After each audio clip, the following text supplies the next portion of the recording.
Next up is a live panel on a very hot topic today on the subject of Metaverse. And we have in this panel Sebastien Borget from the Sandbox, Marty Franville from NABIYA, and Guilherme Gonçalves from Hermit. This is a session moderated by Marty Caplan from Amber. Let's see if we are live with the panelists. Hello, everyone. Hey, everybody. Hey. Hi Hey. there. All right. All right. Great. Marty, I will let you take over and lead the session. Thanks everyone for joining us live. Look forward to the conversation. All right, that's fantastic. Hey, everybody, how y'all doing? Thank you so much, Catalin, for hosting and being amazing. Well, this is a very exciting conversation, I think, that we're going to have. So I just want to have our panelists introduce themselves, and then we're going to go through some incredible projects of some of the biggest in the world, honestly, and really, really excited to get discussing how we are doing in terms of building Web3 and the Metaverse in, around, through, and on top of it. So please, Sebastien Borget, please introduce yourself, sir. Absolutely. Hi, everyone. My name is Sebastien Borget. I'm the CEO and co-founder at the Sandbox. I'm also the president of the Blockchain Game Alliance. For those of you who are not familiar, Sandbox, what is it? Essentially, it's a decentralized virtual world where anyone can make 3D content, games, and experiences, truly own the content they create, and monetize them. We enable, through our tools, a no-code editor called Game Maker and our 3D editor to create experiences in a very accessible way. And those experiences that are more like social, more fun, more immersive, are different and quite unique than traditional games you've seen, are all accessed through an avatar that is like the player identity that they can use across all those different virtual worlds. And also, if they want, use outside of Sandbox as well. Fantastic. Great. Marie Franville, please introduce yourself from NABIYA. Yeah, hi everyone. So I'm the CEO and co-founder of NABIYA. I've been in the blockchain space, blockchain game space since 2018. I first curated international conferences on blockchain games and worked in a blockchain game studio before co-creating NABIYA. And basically, we build games and immersive experiences in the open metaverse, and we work a lot on the Sandbox right now. And currently, we're building our title Elements on the Sandbox, and I would like to say more on this later on, maybe. And thank you for having me. Wonderful to have you here. It's really exciting. I can't wait to hear more. So I'm just going to introduce myself. I think Mr. Guilherme Gonçalves might be a little late, but we'll integrate him when we can. But I'll introduce myself. I'm Marty Caplan. I'm the head of blockchain games at Amber, which means that I'm leading the charge into Web3 for our game services. Amber's been around for almost 10 years now, doing all kinds of different services, from full game dev to QA to just engineering to art to like all kinds of different pieces. Whatever you need to do with games, we do. And we've had some experience launching some pretty interesting projects for blockchain, and we're getting more and more experience and working with amazing partners like Sandbox and Animoca and lots of other folks.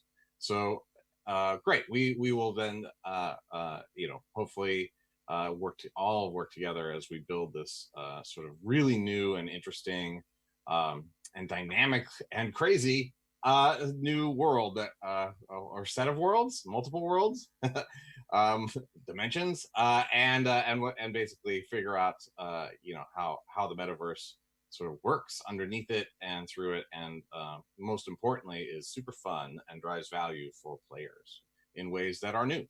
And that's really what we're going to talk about today. So I think Sandbox is absolutely on the forefront of doing this with all kinds of just tools for folks to do, big IPs that you're working with. Of course, we got venture capital coming in and lots of stuff being raised. Sebastien, give us an update. What's going on in the Sandbox world that's new and exciting? Well, there's always something going on that's new and exciting at Sandbox. That's the beauty of it. If you haven't followed, we started originally as this mobile game, 2D, where anyone could become a creator and drop all sorts of elements and game items with the touch of their finger, share that creation online for other people to play. That concept, to enabling anyone to become a creator in the most accessible way, was popular back in 2012, and that led us to grow to 40 million installs by then, 70 million player-made creation today. And that's this DNA that we still find in the new version of Sandbox that we started to work on since 2017 with blockchain and NFTs. We've been one of the pioneers in the space, but we've always been focused on creativity, accessibility for creators, and allowing those creators to truly own and monetize their creation, offering them new business models through NFTs and the possibility behind of blockchain. Today, Sandbox is proud to have over 400 major brands as partners that also bring culture and content and characters and stories. And along them, we have grown our ecosystem with over 230 studios around the world.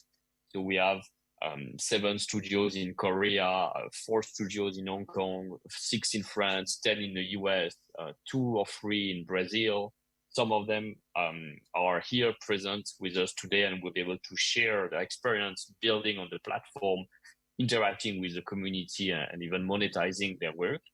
And it's really exciting to see, as a platform, no longer just as a game, we really are pushing forward to create a new format of entertainment that's beyond gaming, because it uses a lot of socialization, a lot of other aspects like culture, fashion, sport, music, and so on.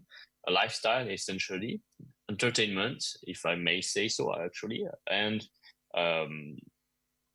we launched an alpha season 3 recently, as for us, it's really important that what I'm saying is not just words, but people, players, creators can feel for themselves the possibility of the metaverse. So we open a season 3, so the 3rd iteration. So we open 3 times to the public. Sandbox is not fully open to the public, but sometimes we launch events.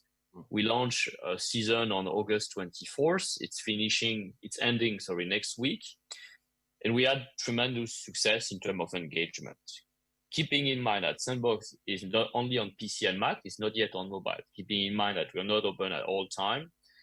Over 98 experiences built by the creators and including 22 major brands. We had 40,000 active users on a daily basis, over 250,000 playing on a monthly basis. People spend an average of 30 minutes a day per experience. They chat a lot. We had hundreds of millions of messages that's been exchanges, which prove that, and the retention, people come not just once, but come back day after day to keep exploring and discovering and collecting the rewards. And we have a day 14 retention around 40%, which has been definitely very encouraging for us, as we're still early days in building the metaverse and this ecosystem for creators. That's fantastic. Those numbers are super interesting. I have background in free to play, as most of us do here, and sort of getting really the first numbers from this kind of stuff coming out, where you're looking at D14, you're looking at D30, and seeing what those retention numbers are. That's very exciting and really good. A 40% number for folks who maybe don't know is great. At a D14, having people coming back at that rate means that they're being entertained, they're having fun, they're interested, and they're not just doing it, trying it and churning out. So that's really, really interesting to hear. I wonder, do you feel like the big brands are the most sticky piece, or is it more the UGC, where you do have people able to create? Is there a mix? Have you segmented things like that? What's your thinking around that? There is definitely a mix. We're seeing like brands are like, if we look at the top 10 experience over those 90 that have been made available, it's not just the brands and it's not just games that's like the most sticky. Actually, the social hubs, the space where people come, connect, do activities. We run mini events and live ops in them. Like, for example, if you come this weekend and you find like either an object, take a selfie of yourself with it, or you successfully complete a parkour within a certain time, you can earn extra reward beyond what are the in-game quests that we initially plan. That's driving people more and more into it. And that's how we're doing it. Like, it's not just the brand that are doing it, the creators are doing it, the studios are doing it. We essentially provide systems and models that any creator can use. And we're here to like attract more users by users coming from the brands first, maybe, but they stick on the platform and they keep discovering on the content from other creators. And one day, just like Roblox, just like Minecraft, just like any other platform, even mobile, when Rovio came out or Supercell came out, there will be a leading studio and a leading game that by itself will be the major hit of the Sandbox platform, then will drive all its audience on its own. And eventually that audience will stick on those experience and flow into other lands and other experience from the creators. Awesome. Yeah, that's really fascinating. I mean, the growth is there. I think the interest is there, and the adoption is going wider and wider. Okay, let me introduce Guilherme Gonçalves. I hope I got that pronunciation right. Welcome. Please tell us about yourself, and then we'll dive in over to Marie and talk about NABIYA. Thank you, Marty. It's an honor to be here with you guys discussing this huge content. So hello, everyone. I'm Guilherme Gonçalves, co-founder and creative director for Hermit Game Studio. We're a studio based in Brazil, which works with the distribution and development of games for big brands. We started in the sports world. This was our starting point for this industry. And today we develop official games for big sports brands like Paris Saint-Germain, Arsenal, Manchester City, Barcelona. And in addition, we have also a distribution front where we currently have more than 120 games for the premium mobile market. And more recently, we have entered the Metaverse with everything. And we have this very, very solid partnership with the Sandbox, where we have our own experiences, but also experiences for big brands as well. So the opportunity to work with the Sandbox was something we understood from the beginning, that have all the synergy necessary for the development of our studio and the development of projects that could bring a lot of value to the players and in terms of innovation and fun. Awesome.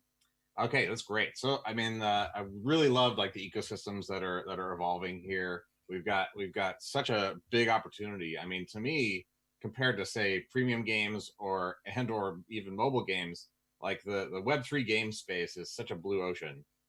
Like it's really for us to define it and for players to participate in it in a way that is pretty novel.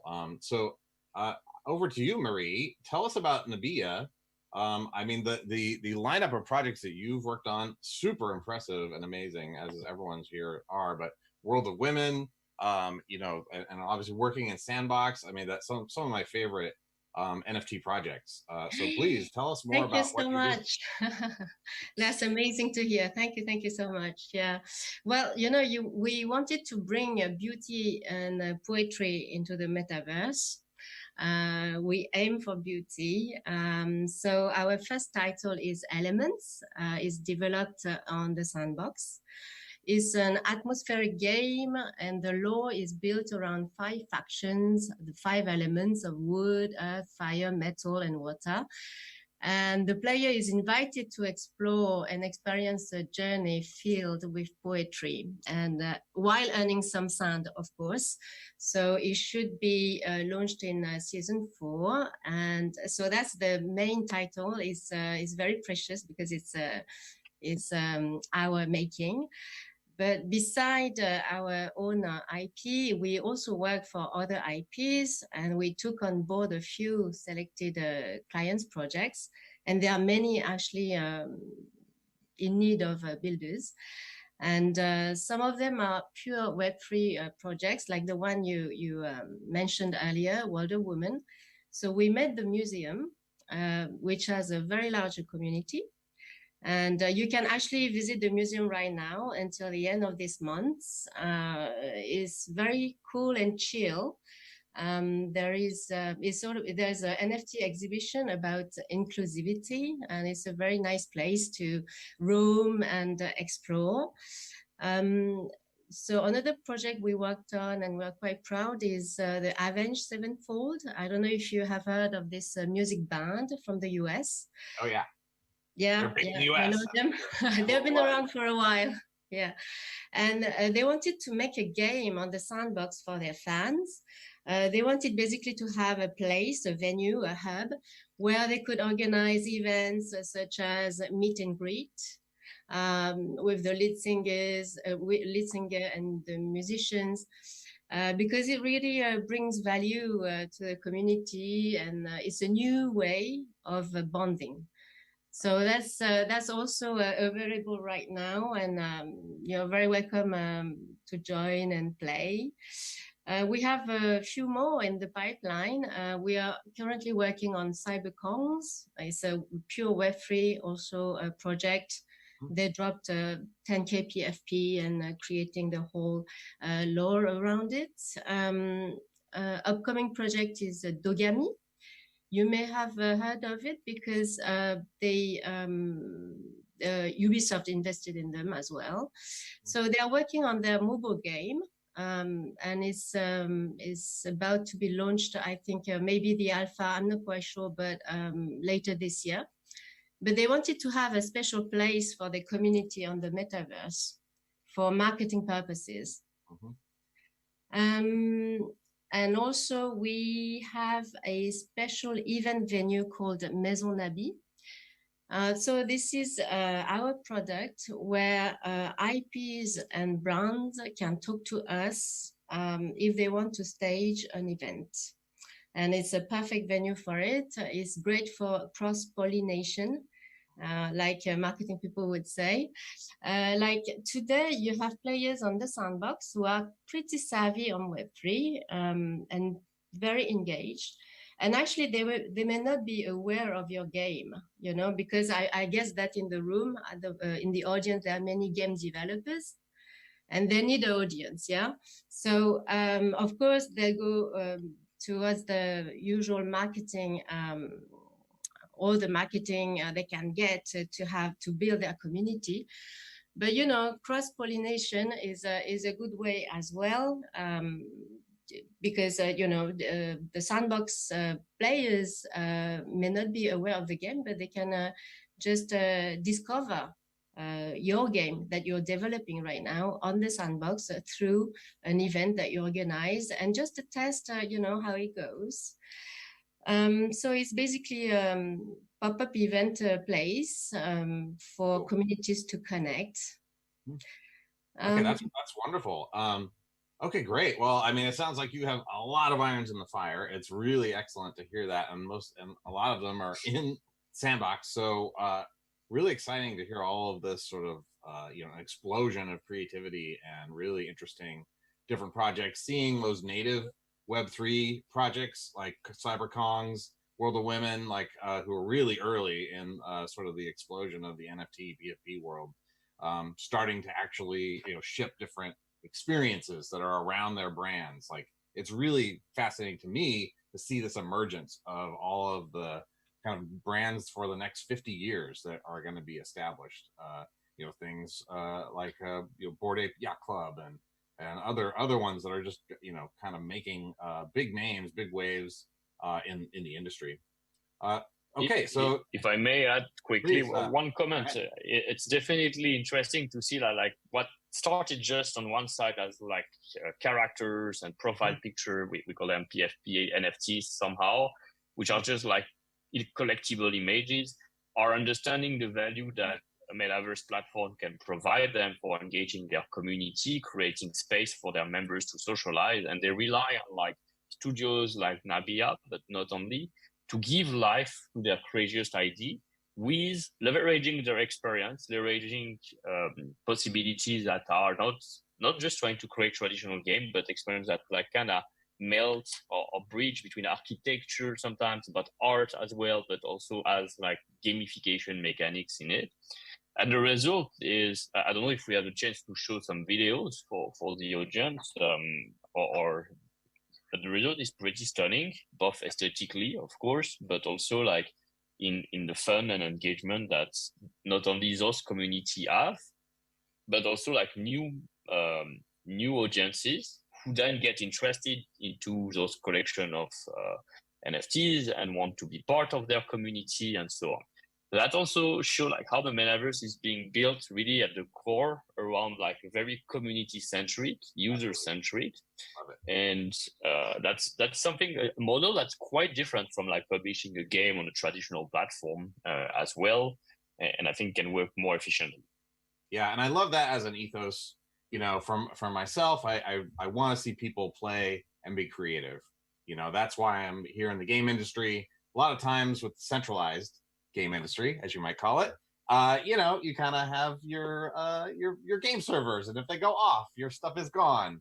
And I'm very fascinated by the concept of ownership and how that is going to sort of percolate in lots of different ways. It's not going to be the same for every project or every platform or every part of the metaverse or whatever, but like cross compatibility, composability, being able to sort of take pieces from everywhere and put them back together yourself and be creative that way is just a huge promise that I'm seeing like delivered. And I think from the numbers that you were talking about, Sebastien, is pretty sticky. Like, turns out if you feel like you have ownership, you're going to go in and play more and have more fun and bring, via word of mouth, your friends in.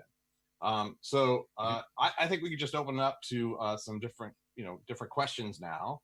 I have let's dive into that a little bit and hear from you guys. How are you enabling players to be creative in the experiences you're designing? Let's have Guilherme, go ahead. You're muted, my friend. Okay, I think I have to start by explaining a little bit of some of the experiences that we are working on the Sandbox right now. Yeah. We have our own experiences, but we are focusing our teams in the sports land, which is going to be live pretty soon on the Sandbox. It is a city inspired by Brazilian culture, where players can experience the plurality, I would say, and the colors of a land full of these fun challenges. So players will take part in sports like football, basketball, parkour, penalties, complete all kinds of missions, overcoming this limits to unlock different trophies, and while they are exploring environments like beach, community, downtown, and subways to discover this true essence, I would say, of people who love sports in a very collective way. Cool. We're showing some video now of that stuff. That's awesome to hear. Oh, great. So, yeah, well, if you want to optimize for video, I don't know if you can do that because right now it'll show pretty choppy. But go ahead and check it out. These are still like really cool visions from the metaverse. And so, Marie, do you want to talk about like how you're sort of enabling creativity in Sandbox with your experiences here? Where the creativity is at the moment all internal. I can talk a little bit about how we work. I don't know, is that your question? Please go ahead. Yeah, so feel free. Let's improv. Okay, because the co-founder and I, we are not so young. We've been into many big and small companies, and after the COVID, we thought, okay, let's just create a new sort of company, a new studio, like in our dreams. First of all, we are all full remote because we have 2 Italians and other people are French, and they are based everywhere in France. So, and they're very happy in their personal lives. So let's go full remote because it didn't make sense for us to have an office. But every 2 months, we meet up in a very nice big chalet in the mountains, and it's called NABIYA Days. It's like an artist residency, and we are on the creative mode. And that's what we do, technical one, pushing the technical boundaries. Because as you can see on the video, the sandbox is voxels, basically is cubes. And how can we smooth out the blocky effects? And that's why we're quite proud to show the video to the audience. There is a way, and that's one of our clients, Avenged Sevenfold, the metal band. And there are many ways of being creative within using voxel art, actually. And so this is a big asset. Yeah, that's great. So do you find that I always find that being creative, like as an artist or really any other kind of creator, whether you're an engineer or whatever, the limits help. They actually like make it interesting because you have a framework that you're working within. And I think one of the great things is like seeing kind of the innovation that's happened. And then this is part of the experience that Amber has had working and doing some experiences with big IPs in Sandbox as well. Sebastien, your team is just amazing at sort of like giving feedback about like, if we want to get down into production a little bit, which I, love, and I'm from there. We could talk a little bit about the experience that we had where, we're basically doing tests. We're like designing characters, designing environments, optimizing them so that they, make things work, and like the help and the care and the real like passion that the Sandbox team had when they were working, just from my perspective, with our we have 2 or 3 teams doing some big IPs at Amber. We really learned a lot of lessons from your team, and it was really great working on that, and it's stuff that we've applied to a lot of other projects, frankly, as we've gone through and really been able to sort of figure out these limits and make a really interesting experience happen. I'm old enough to remember developing for some early consoles and things that were only 2-bit. And, there's a lot of very interesting design language visually and from a gameplay perspective that we're drawing on to like come in here. So, working for Nintendo, working for early PlayStation, all that kind of stuff. It's interesting because, the performance here, because sometimes it's, it's on PC, but you do have certain limits. You're making, interesting compromises that serve, the overall experience. And any perspectives on creating things within limits? What do y'all think? So I'm sorry. Go ahead, Sebastien. Sorry. We put a lot of attention and effort, like to be a creator-first platform. That means like we provide the support, we provide the funding via the creator fund, and we try to inspire them with interesting content that become like the key ingredients that then they can use as reference, whether it's architecture, whether it's music, and then the environment of a music artist that only exists with album cover of these music clips now can come to life in the metaverse. We also try to work with studios that like have those special affinities, whether it's like certain ways of using colors and aesthetics, certain ways of using architecture, or like here, like kinematic art, for example, is one of the specialties of NABIYA Studio. Some who have like more experience into like the sport culture, like Hermit Crab, definitely, I think that's one of their strengths. And what will make Sportland in Sandbox more interesting, or Amber, who could be like versatile and had so much experience across the industry for 10 years. And all of those could only be possible if we provide like that game maker, which offers enough gameplay related features, and we keep updating those tools so that more and more new possibilities come up. So the next version of Game Maker to be released by end of year will have like more social feature, more visual effects, more multiplayer elements as well. I think it's going to keep be very refreshing both for the creators and for the players. And I'm excited to see what comes in 2023 through that. And also knowing that from our perspective as a builders, knowing that the Sandbox comes from a long tradition, long knowledge of building, mobile version. They come from mobile game at first. So I think that when the mobile version is ready, we can expect some big news and big numbers on this in terms of players.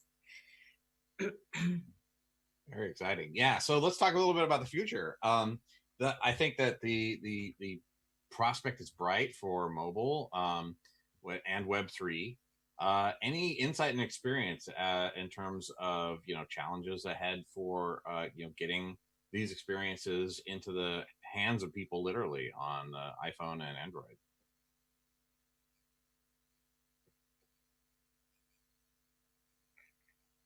Well, the availability of Sandbox on mobile is like a very important element toward reaching out mass distribution of the experience. We know that people want to play and interact from anywhere. Maybe not create, like they could create from any device, and mostly better on PC and Mac, but play is important to be on the go. And we've already started working on it. So it will be by end of 2023 available fully on iOS and Android.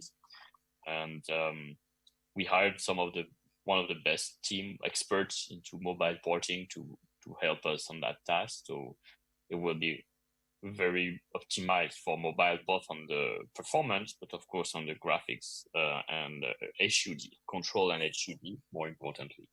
Mm-hmm. Yeah, I mean, of course, a big concern that everybody in Web3 has is wallet integration into like the Play Store for Google and the Apple Store. It's very interesting to see Apple make some moves in that direction finally, and I think that Sandbox is actually really well architected to help sort of go in there and work within their framework and set of rules. Any comment there in terms of seeing a Sandbox app on the Apple Store soon? Well, the mobile version will be first and foremost like a client, basically a way to access your content through the wallet. You can use the wallet to identify yourself. Like the challenge of the platform as they currently are is more like all the purchase flow. Basically, whenever you want to start purchasing, they want to apply their strict gate control and take their rev share as well, and a lot of more complex rules. So that's the part that we want to talk with Apple and Google to see like how we can enable users to enjoy benefit of their asset and interact in a more socially and have fun without, first of all, and then later on see how they can make purchase flow as well in the Metaverse. Yeah, it's very interesting. I mean, we have a ton of clients ourselves, Amber does, that are just kind of figuring out like how, when and how and all that kind of thing, and it's just fascinating to watch the whole thing kind of evolve as this new technology sort of embeds itself into our everyday lives. Great. Well, yeah, so I can talk a little bit about the experiences that Amber has had. We found that developing these kind of Web3 crypto games, we came into it with a bunch of assumptions that were immediately destroyed because we figured, a regular game team can just come in and make it happen, make an experience, and it'll be great, and it works. That's like a third of like what happened for us in terms of the production. I'm definitely interested to hear about discoveries and things that you all sort of found. For my part, and for my teams and studios part, we basically went, oh wait, we need to have separate teams doing, if we're gonna do a full service crypto game, we gotta have the game dev team, great regular game dev team. We need to have a NFT pipeline team, right? So we need to basically have like a group that is just really great at making, those kind of collections, whether it's 3D, 2D, whatever, or meta wrap, where you have all of the above, voxel, 2D, and 3D. And then we need to have the marketing team that starts day one, right? Because you're not just like starting one of these projects like CyberCongs or World of Women or like you have to, and then like going dark and making the game and then, marketing it 2 years later. No, it's day one, and you got to like get in there and get a huge bunch of hype going with legitimate, like, fun happening in Discords and Telegram and like all over the place. And it's just kind of an interesting inside out way to make games because you're much more collaborative with a community. It's not just going, kind of doing your auteur thing anymore. It's you're co-creating with a community. And I think Sandbox is like so great at that. Really exciting to like have that kind of instant passion and instant access for players to creators and have that collaborative thing go on. So I'm just curious, like any lessons learned across the board here. Let's go through each panelist and just see, like, in terms of making these experiences and productions, what are the top 1 or 2 things you've learned? And hey, let's start with Guilherme. All right, so here at Hermit Crab, we do have a squad exclusive for each project we are working on, whether within the Metaverse or today at the Sandbox. I believe we have about probably 10 different projects running simultaneously. So in parallel to that, of course, we have marketing team from day zero to each project, legal teams, and all the care that a studio needs to have this to promote this type of product. So I can say that we have exclusive dedication to which content we are creating right now. And of course, when we talk about working with brands, we have based on the products that we are designing with a strong focus on quality of development, innovation, and fun, of course, because it has to be mandatory aspect. We position ourselves as a company that really wants to deliver, unique products that serves as tools for communication, relationships, fun-based engagement, and new users, of course, supporting these new brands. So the goal will, I believe that the goal will always be not only to deliver products that meet the expectations of those who love that brand, but that the brand is accessible for this from a great project with fulfill all these functions, but also focusing on the objective of having fun. Fun is our main goal here, and delivering positive values in those work for them. Great. So Marie, you've shipped a bunch of projects and got a bunch in progress. Like, what are a couple of lessons learned about making these experiences from your perspective? We are just very loyal to our DNA, which is, high quality. And we are very lucky because we were able to choose the IPs we collaborate with, because there are so many projects right now. And also the co-founder and the art director of NABIYA, he comes from a fashion and luxury background. So we kind of work like a haute couture workshop. So the studio is very focused on quality over quantity. And I'm sure that, we kind of bet on this because this is who we are. So that's the way we go, and like always quality first. And yeah, it costs more, but you know, we are happy with the results. So yeah. Really interesting, great. And Sebastien, like, as you know, running a platform like this, lessons learned, man. But you know, give us the wisdom. All right. Well, it's still so early on, like in building the metaverse in general and the platform. So we understand that Sandbox has it's still in this like young and growth phase, and doesn't provide the same level of maturity that you can find on competitor platform, if I may say so. On Epic Store, you go to Apple Store, Google Play Store, you have already all those tools, all those workflows that are in place and that been around for 20 years. So. Exactly. So hard to catch up that fast, but progressively rolling up those different elements. We have like now an ecosystem partnership manager who was 10 years at Google running the YouTube partnership program in Europe, who is putting in place like how we provide like certification program for the studios and partners, how we keep educating the overall ecosystem with constantly workshop and matchmaking and connecting them with connecting demand with which come from all those brands, all those agencies in the world with the different game studios behind for various services, and facilitates like the scale of the scaling up of this ecosystem. It's really important. The second thing is like we strive to lead by example. So like when we launch a season ourselves, when we introduce new system like the leaderboards, the events, and the way we reward, the way we use NFTs, and the various collection we create with the brands like avatars, like tickets, like the way, like also like if you the owner of a certain NFT, probably if you're a landowner or if you are like an avatar owner, like you get extra rewards as you engage with certain events, not just like you cannot play, like I think it's too strict to gating the access, but more like keeping it open to everyone to play, but the NFT holders will feel like they have something more in value. All of this is done to inspire and show this new model that focus on the content first and the user first.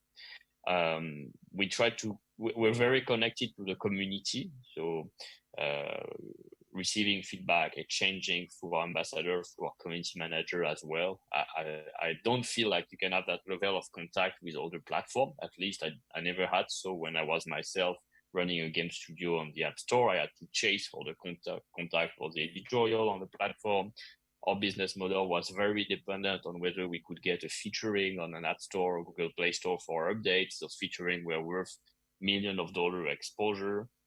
Now I feel like we're giving and handing out much more of the power into the hand of the studios themselves. And I think that's a great move in general for the industry, both like driving more creativity and pushing for like an industry that will be built hopefully around like a better ethos, like you said. Yeah, I mean, so perfect timing or perfect segue to the game fund, Sandbox Game Fund. Let's hear a little bit about that, because everybody watching this, I think, could probably has an idea that they would love to get funded and then like make on the Sandbox platform. So, Sebastien, please tell us about that. Well, our goal has always been to support the creativity and allow people who had a great idea to bring it to life. So that's why we launched the Sandbox Game Maker Fund, which you can check on www.sandbox.game/fund, where we provide grants that we don't recoup for helping you to be fully to put your creative energy toward creating those ideas and bringing them to life in Sandbox. And we're not looking at revenue generation. We're here really looking at like, let's show like great concept, great ideas that are doable with the game maker as it is, to offer a virtual world that has a great diversity of content and experiences, because like what creators have to say, have to offer is different than what I would say we're now finding on the traditional stores, where like a data-driven and KPI-driven approach has led to like less diversity in like the most successful game, in the top grossing, for example. And if you look at why Epic has launched their program, why Apple has launched the Apple Arcade, it's like to balance that, because they felt like if not, the industry would be moving forward too much into like, okay, this like creativity is being killed by like the absolute focus on like being performance driven, and only certain categories of game on those platforms have shown like they can survive in a CPI versus LTV kind of performance driven approach. Yeah, it's really exciting time. I mean, there's so much venture capital money flowing in and around. We're seeing, the crypto sort of foundation tracking up and down. It's very volatile, but it's the kind of thing that's just, it's evidently not going away, even though it does go up and down. And so we're gonna see a lot of this adoption in the future. And I feel like it's just gonna fade into the fabric of everything we do. Kind of like it'll just be another monetization method, essentially, and a way to have people have more control and ability to create, which, as I said, I like a lot, and I think we all want to enable.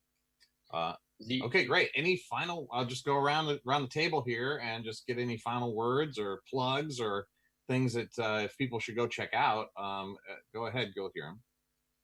Yeah, just to say that the Game Maker Fund is basically like a video game publisher deal, except that the platform owner doesn't recoup on your first euro made, which is the traditional way, and there is like a 5% fee on any sale you make, and I think it's pretty decent. And that's what attracted us, obviously. And also, I'll finish by saying that I really, my big dream is, and that was the promise of the video game, blockchain video game space, Iconware for bridging between Metaverse and between IPs from outside of the Sandbox and come to Sandbox, and just to create an even bigger playground for one IP, just be everywhere, so players can just meet and enjoy and have a great time creating. Fantastic. You hear him? Go ahead. Your final words. That's great. Thank you guys for being here. Thanks for the invite. It's always amazing to talk this kind of content, discuss this kind of universe that we are so into it. I would like to invite people and old players, Sandbox players, to follow our project. So the Sportsland, which is going to be available on the next days, final days of the season. We're going to bring also in November during the World Cup. We are bringing something very big in terms of sports to